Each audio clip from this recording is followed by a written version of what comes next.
Hello there, it's Fiona from Weekly Sewing Bee. Okay, so today I'm going to do a very simple sew. I know. And it's going to be a pair of what we call yoga pants in England. I think they're called lounge pants in America.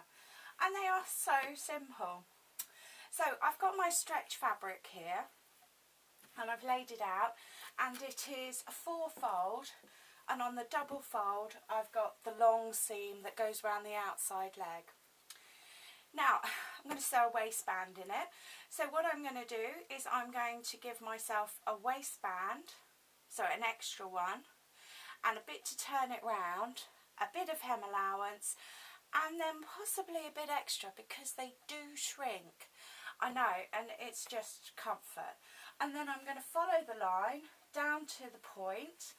Of course, giving myself hem allowance all the way, and then I'm going to come to the end and I'm going to stop cutting.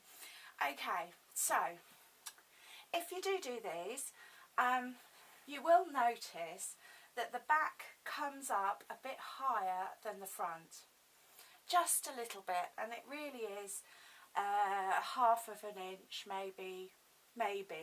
Yeah, it is really quite small. So what I'm going to do is I'm going to cut the 2 back panels with that extra half an inch, and then for the front panel I'm then going to cut it afterwards. So yes, I have got a wastage of about that size, but I'm okay with that. Now, this sort of fabric, you really do need an overlocker. If you don't have one but still want to do this, then French seams are the way to go. So I've got my overlocker here all set up, and yeah, really just sew the long seams. It's really simple to do, and I think you'll be addicted. Now it's entirely up to you whether you sew this seam first, which is the front of the leg, or yes, general rules of sewing, right side to right side, so that we've got it inside out and the seams are on the inside. Now it is stretched, so we do have to not ping it. So what I have here is the seam across the front, and all I'm going to do is match that up. I have my foot pedal here, and away I go.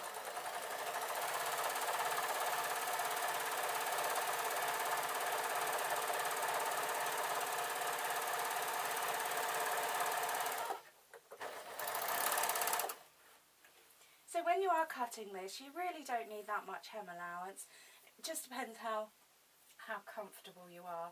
I in fact cheat slightly, and when I'm layering them together, what I do is I have it so I can see just a tiny amount of the cloth underneath. And it's just, well, it's a habit I've got into, and it may even be a bad habit, so you know, you have to make sure that you're picking up both bits of cloth, and that's that. Okay, so I'm just going to finish this seam.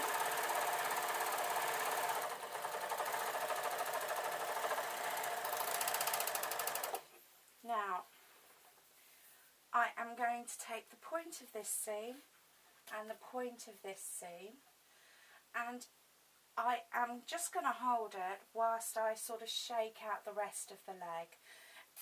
It's a habit again. It just means that these two are going to meet up, sorry. And but you don't need to do that. If your cutting's fine, then you just join the bottom 2 bits of your leg, and then we are going to sew up the legs.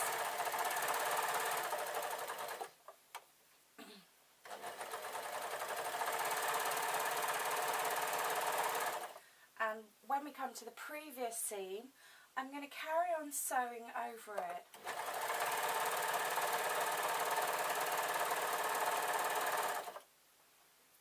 Yeah, I use these when I'm painting. So although they're a very cheap garment to buy and a very easy garment to sew, I kind of get through them because obviously I've got to get them clean. And if I don't get them in the wash quick enough, then the paint sets on them, and then, yeah, it just looks terrible. So I've gone over my seam. Now that's the most important join of this type of garment. If it's going to fail, then it's going to fail there. Alrighty, I am going to finish this seam. I know it's probably a bit boring to watch, but it's just, I don't want to take it out of the overlocker and then put it back in the overlocker at the end of the video, so I know. Please bear with me. Now I have the sewing machine, traditional sewing machine, set up. Now mine does have a stretch stitch, but it's not very good. So what I have done, which is very, very similar and probably more use to you guys, is I have put it on the first click of the zigzag. So, and it works the same as a stretch stitch. Ooh, am I on the right one? So there we are. I just done it on a bit of paper so you can see. Now if you don't have a stretch stitch, then just put it quite loosely. Okay, the looser the better.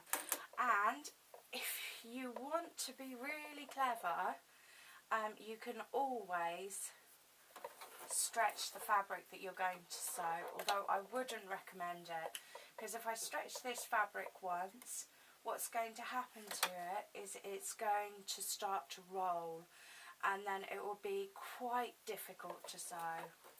Now it really is preference. You can buy like walking feet for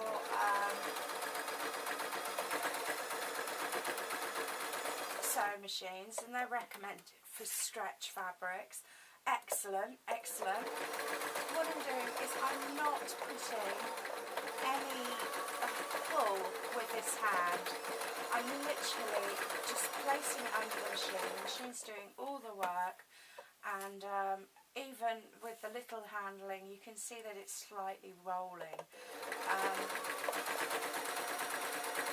Yeah, it's not a good thing. So we're now doing a circle. We have it on our stretch loose V zigzag stitch, and we are just going to sew till we get to the other end. And it's as easy as that, really. There's no point worrying. Now, it doesn't really show any different, I don't think. But if I stretch the fabric, I'm not going to pull the stitches. And you can see that on really cheap pieces of clothing, that you have actually managed to pull the stitches. So, I have got the front panel of this. I folded it over.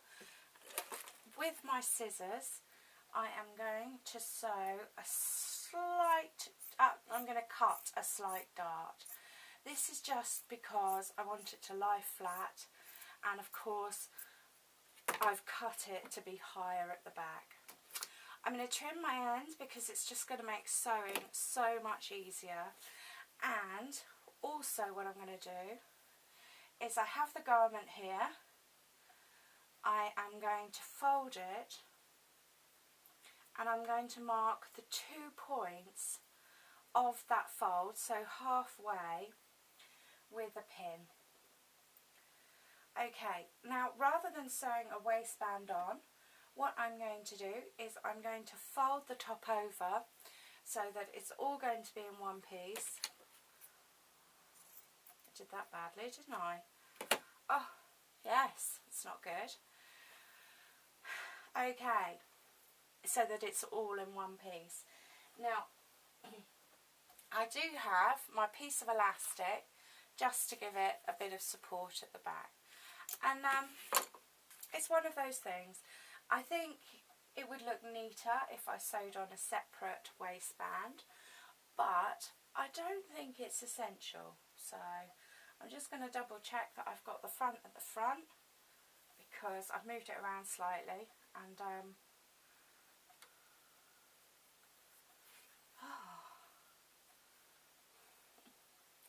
so that there, that's the front, 100% committed.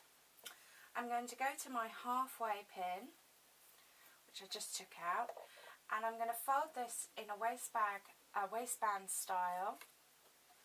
I'm going to take my elastic. Now this should be comfortable, you know, not that stretched, but what we're hoping to aim for at the end here is elasticated just at the back of the trousers. So I've placed it where it would be flat, and I am going to fold that over. Now in a downwards motion, what I'm doing is I'm placing a good couple of stitches just to hold it there. So I've gone over 1, 2, 3 times. I'm leaving my needle down, and I'm going to, in one sweep, fold over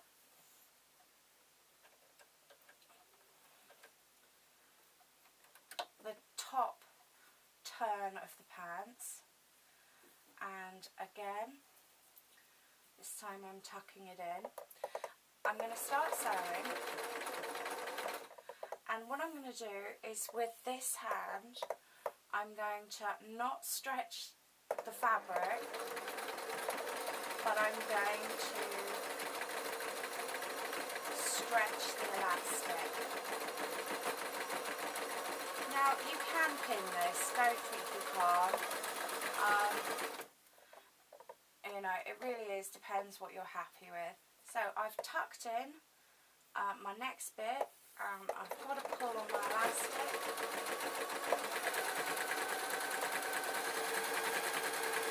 I'm letting the machine take its time, and this finger here is controlling the fabric, as it were, because I don't want my curly bit to ping out.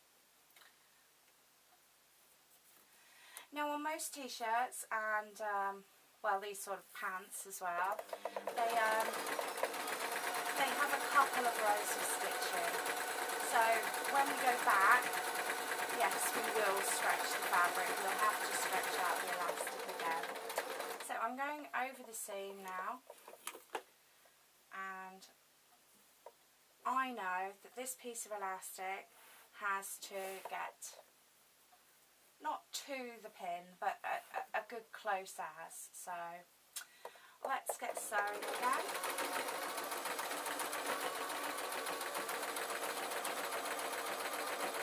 I still need to make sure that nothing rides up and gets caught underneath, but yeah, it's all good. I can take that, tuck that, and just put that under there without dropping the elastic. Because the elastic without any stretch on it, just, there's no point of being there really. Okay, and away I go again. So what happened there was I pulled the needle slightly too hard, and I hit a thread of elastic. So let's see if we can keep going. No, I think I'm just going to change this needle. Sometimes I do bend needles, I'm a bit enthusiastic. Alright, I won't be a moment. Hi, welcome back. Okay, so I changed my needle. I knew it needed doing before I started actually. Okay, so what I'm doing now is I'm just doing this last piece of elastic, and it does get a bit fiddly just because it's quite a small amount. Couple of stitches. Okay, now rather than injure yourself or resort to cutting, what you can do with the last ½ inch is you can just let it lie flat. So that's what I've done. I've stopped my machine with my needle down. I'm going to lift my foot, and whereas we started, we went 1, 2, 3, 4, 4 this time. Probably 2 would have been enough. Okay, now in a way, doing the elastic at the back is easier than doing the waistband at the front. Because what we had with this piece of elastic was a solid structure to support the sew. And what we don't have now is that, you know, we're not tucking it round the elastic. So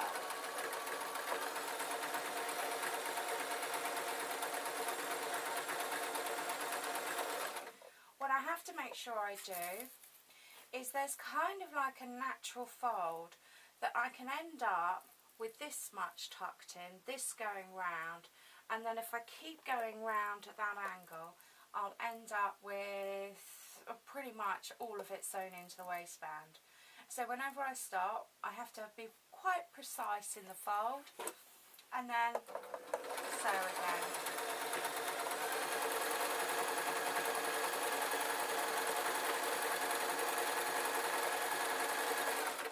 Okay, I'm just going to go slowly over my previous seam.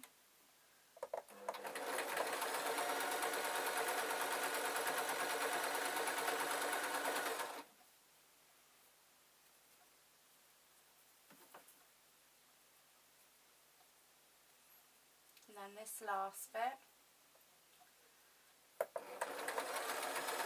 held very loosely.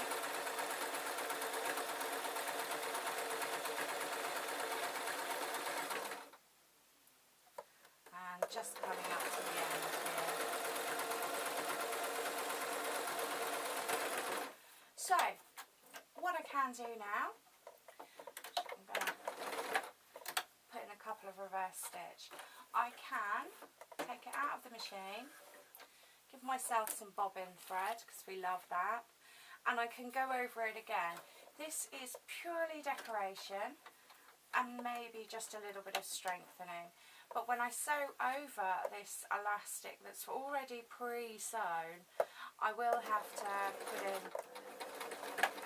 just a little bit of tension, because what will happen is that we will pull stitches when we with use, you know. So I'm now pulling it with tension. I can do that, it's not going to roll or anything, and yeah, so but that's what we need to do, and that's what we're left with. So that's grand. I know, I did say that they are the most simplest pair of trousers that you can make, can own, can wear, but you know, how simple a sew. So I'm going to leave you there, and I'm just going to finish off, well, one leg and start the other. So thank you ever so much for watching. My name is Fiona from Weekly Sewing Bee, and I do try to theme them. What I'll be doing with these trousers is that I will be doing a more complicated pair, and then, you know, a suit pair. So, thank you ever so much for watching. Please like, share and subscribe.